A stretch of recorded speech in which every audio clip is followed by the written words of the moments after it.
Assalamualaikum warahmatullahi wabarakatuh. Alhamdulillah ketemu lagi dengan Budila. Pada kali ini Budila akan jelaskan terkait dengan lanjutan materi yang kemarin ya, yaitu anabolisme. Seperti yang kita ketahui, anabolisme ini adalah salah satu contoh dari reaksi metabolisme ya, sehingga kita juga harus pelajari ini. Nah, sebelum itu Budila akan ingatkan kembali kepada kalian, anabolisme itu adalah suatu proses penyusunan bahan anorganik menuju bahan organik. Dengan kata lain, anabolisme itu adalah penyusunan senyawa yang sederhana menuju ke senyawa yang kompleks. Ini tentu berkebalikan dengan katabolisme. Kalau katabolisme itu adalah perombakan dari senyawa yang kompleks menuju ke senyawa yang sederhana ya, jadi kebalikannya. Nah, anabolisme ini dicontohkan dari proses fotosintesis dan kemosintesis yang akan kita jelaskan lebih lanjut. Nah, fotosintesis ya, Budila sangat yakin bahwa kalian itu sangat familiar dengan istilah fotosintesis. Di SD, di SMP dulu kalian sudah pernah ya belajar terkait dengan fotosintesis. Pasti masih ingat ya fotosintesis itu apa. Oke, jadi fotosintesis itu adalah suatu proses pembuatan makanan pada tumbuhan hijau. Sehingga ini hanya bisa dilakukan oleh tumbuhan. Yang selain tumbuhan tidak bisa, hewan dan manusia tidak bisa melakukan fotosintesis.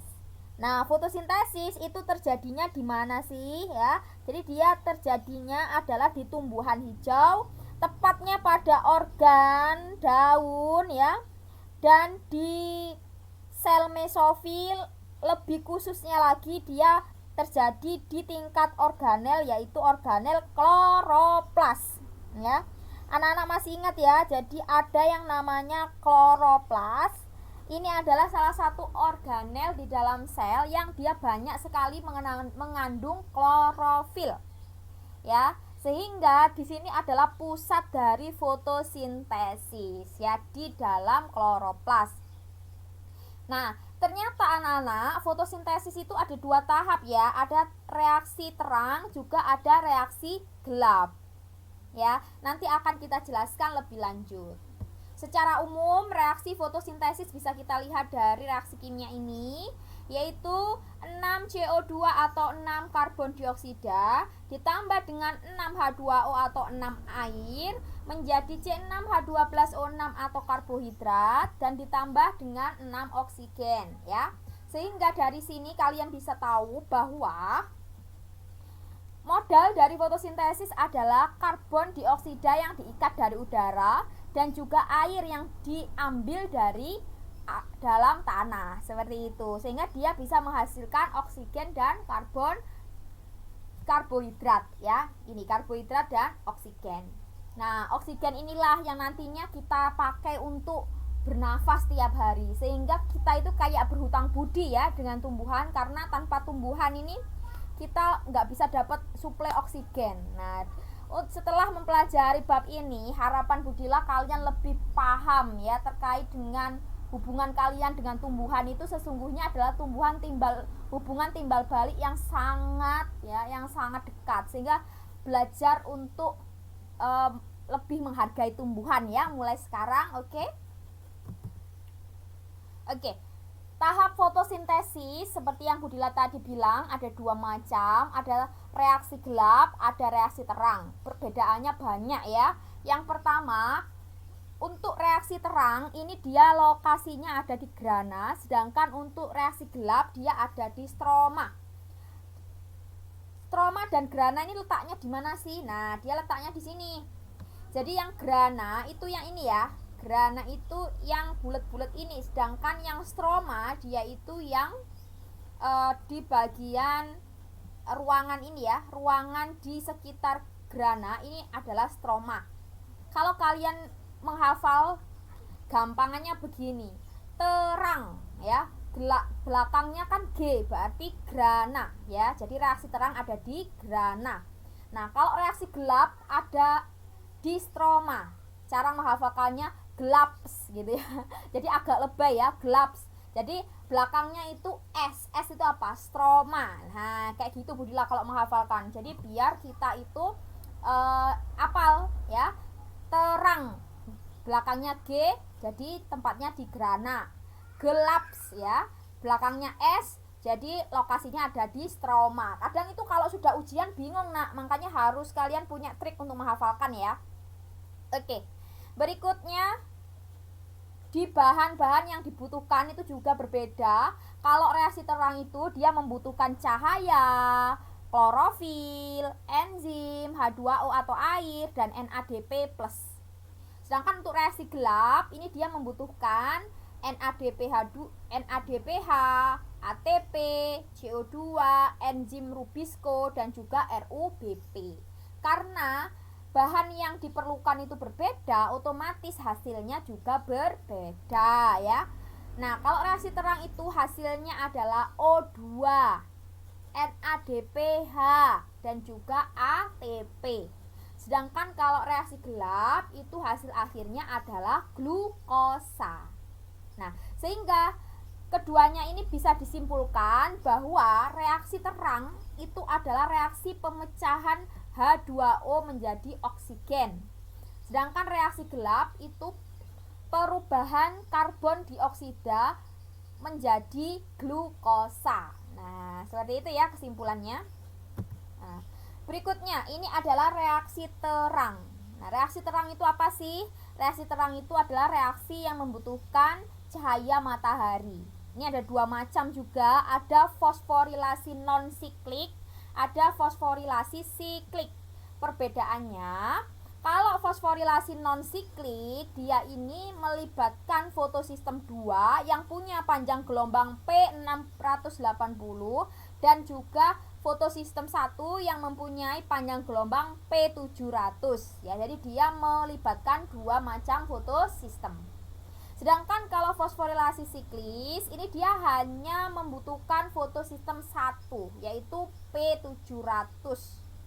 Hasilnya tentu berbeda ya. Kalau fosforilasi non siklik hasilnya itu adalah O2, NADPH, dan juga ATP. Sedangkan fosforilasi siklik dia menghasilkan ATP. Nah, untuk lebih jelasnya anak-anak kita lihat di sini nih sudah saya sajikan ada fosforilasi non siklis ya. Nah, di sini Budila akan jelaskan terlebih dahulu. Ada dua macam fotosistem ya, karena dia nanti melibatkan dua macam. Ada fotosistem 2 di sini sebagai ini ya, apa namanya? Penerima primer, yang ini penerima sekunder. Nah, fotosistem 2 ini panjang gelombangnya 680, sedangkan fotosistem 1 ini panjang gelombangnya 700. Nah, untuk bisa berpindah dari fotosistem 2 ke fotosistem 1 ya, ini dia melakukan yang namanya transport elektron ya, melalui dua jalur ya. Jalur ini dan juga jalur ini ya. Jadi dua jalur transport elektron dia lakukan. Nah, awalnya proses ini diawali dengan cahaya ya. Cahaya itu dia mengenai fotosistem 2. Jadi dia itu masuk ke fotosistem 2. Nah, cahaya matahari yang masuk ke dalam fotosistem 2 ini mengakibatkan elektron yang ada di dalam fotosistem 2 ini mengalami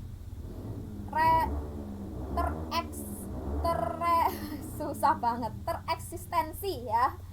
Mengalami eksistensi ya, dia itu tereksistensi sehingga harus ada elektron pengganti ya agar proses ini bisa berlangsung. Nah, elektron pengganti itu didapat dari mana? Didapat dari fotolisis air atau pemecahan air yang dilakukan oleh suatu enzim ya.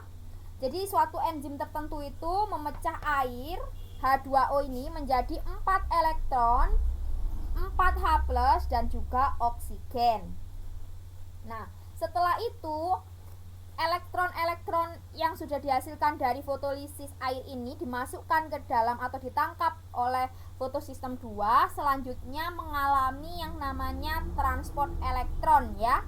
Transport elektron yang dibantu oleh dua macam protein pembawa ya, yaitu plastoquinon dan juga plastosianin ya. Ada dua macam nanti yang membawa si elektron ini agar bisa berpindah. Nah, awalnya elektron ini nanti dipindah ke sitokrom ya. Dipindah ke sitokrom, oleh sitokrom nanti ditangkap oleh plastoquinon.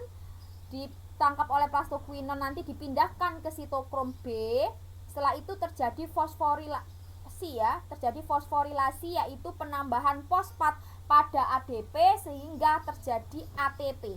Yang tadinya dia punya 2 fosfat, ADP ini kan cuma 2 fosfat, dia terjadi fosforilasi yaitu penambahan fosfat ke ADP ini sehingga menjadi ATP. Nah, hal ini memicu pemindahan elektron dari sitokrom B menuju ke sitokrom F, kemudian ditangkap oleh plastosianin elektronnya tadi dan dibawa ke fotosistem 1 atau dibawa ke P700. Nah, di dalam fotosistem 1 nanti si elektron ini juga nanti akan melakukan transport elektron lagi ya. Tetapi yang membantu atau protein pembantunya itu adalah jenisnya ferrodoksin. Ferrodoksin ini adalah protein yang mengandung besi ya, yang nantinya akan menambahkan ya 2-NADP ini ditambahkan dengan 4H+ yang didapat dari pemecahan air tadi. Jadi ini nanti 2-NADP-nya ditambah dengan H+ sehingga menjadi 2-NADPH. Gak usah 2 ya, 2-NADPH ya. Jadi nanti terbentuk NADPH. Nah, di NADPH ini nanti akan dilanjutkan menuju ke siklus reaksi gelap ya. Jadi habis dari non siklik nanti NADPH-nya diproses ke siklus Kelvin atau reaksi gelap. Sedangkan oksigennya bagaimana? Nah, oksigennya ini dilepaskan keluar sehingga nanti kalian bisa menghirup oksigen dari tumbuhan itu ya. Seperti itu ya prosesnya. Nah, berikutnya adalah fosforilasi siklik. Nah, fosforilasi siklik itu adalah suatu proses ya yang dia itu sangat sederhana. Diawali dari elektron nanti akan ditangkap oleh ferrodoksin ya. Ferrodoksin ini adalah protein pembawa juga yang akan membawa elektron ya menuju ke kompleks sitokrom ya. Setelah itu nanti dari kompleks sitokrom akan dibawa ke fotosistem 1. Nah, dan ini akan berlangsung terus-menerus seperti ini ya. Sehingga dia menghasilkan ATP atau energi. Makanya dia dinamakan sebagai fosforilasi siklik karena dia bentuknya siklus ya. Dari mulai awalnya elektron ditangkap oleh ferrodoksin, ferrodoksin membawa elektron ke kompleks sitokrom, habis dari kompleks sitokrom dimasukkan ke dalam fotosistem 1 dan seperti itu seterusnya. Sampai dia menghasilkan ATP ya, setiap kali putaran dia menghasilkan ATP. Seperti itu ya nak ya, sangat sederhana. Nah, berikutnya adalah reaksi gelap atau siklus Kelvin. Kalian harus tahu, jadi apa yang dibutuhkan oleh siklus Kelvin itu adalah ATP dan juga NADPH ya. Dia itu membutuhkan ATP juga NADPH. Nah, setelah itu akan menjalankan reaksi gelap yang ada 3 tahapan, yaitu fiksasi karbon, reduksi, dan regenerasi. Mari kita lihat ya bagaimana tahapan dari reaksi gelap. Nah, ini adalah tahapan dari siklus Kelvin ya, seperti ini. Jadi awalnya itu adalah tahapan fiksasi. Fiksasi itu pengikatan karbon dioksida dari udara ya. Pengikatan karbon dioksida di udara ini dilakukan oleh yang namanya RUBP ya. Nah, dia nanti RUBP-nya mengikat CO2 sehingga akan menjadi fosfogliserat ya. Jadi RUBP-nya nanti berikatan dengan CO2 akan menjadi fosfogliserat. Nah, setelah itu fosfogliserat ini nanti akan mengalami reduksi ya, yaitu akan dirubah menjadi 13 bifosfoglycerat ya, menjadi 1,13 bifosfoglycerat ya. Jadi tadinya dia fosfatnya ada 1 ya, kemudian ditambahi lagi fosfatnya di sebelah sini sehingga dia menjadi 2 fosfat, sehingga namanya tidak lagi fosfoglycerat, namanya jadi bifosfoglycerat. Nah, atau DPGAL ya.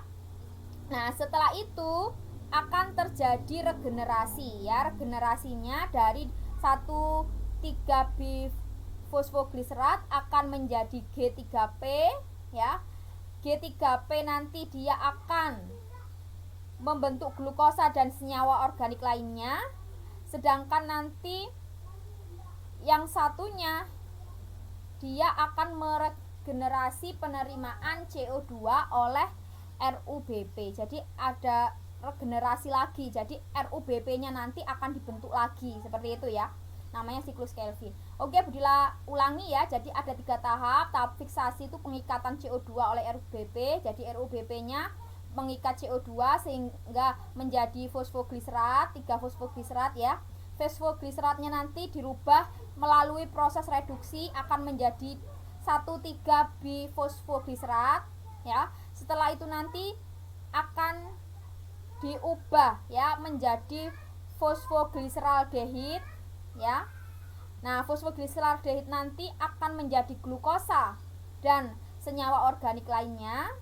Nah, sedangkan untuk yang G3P-nya ya, ini nanti akan diregenerasi lagi untuk menjadi RUBP.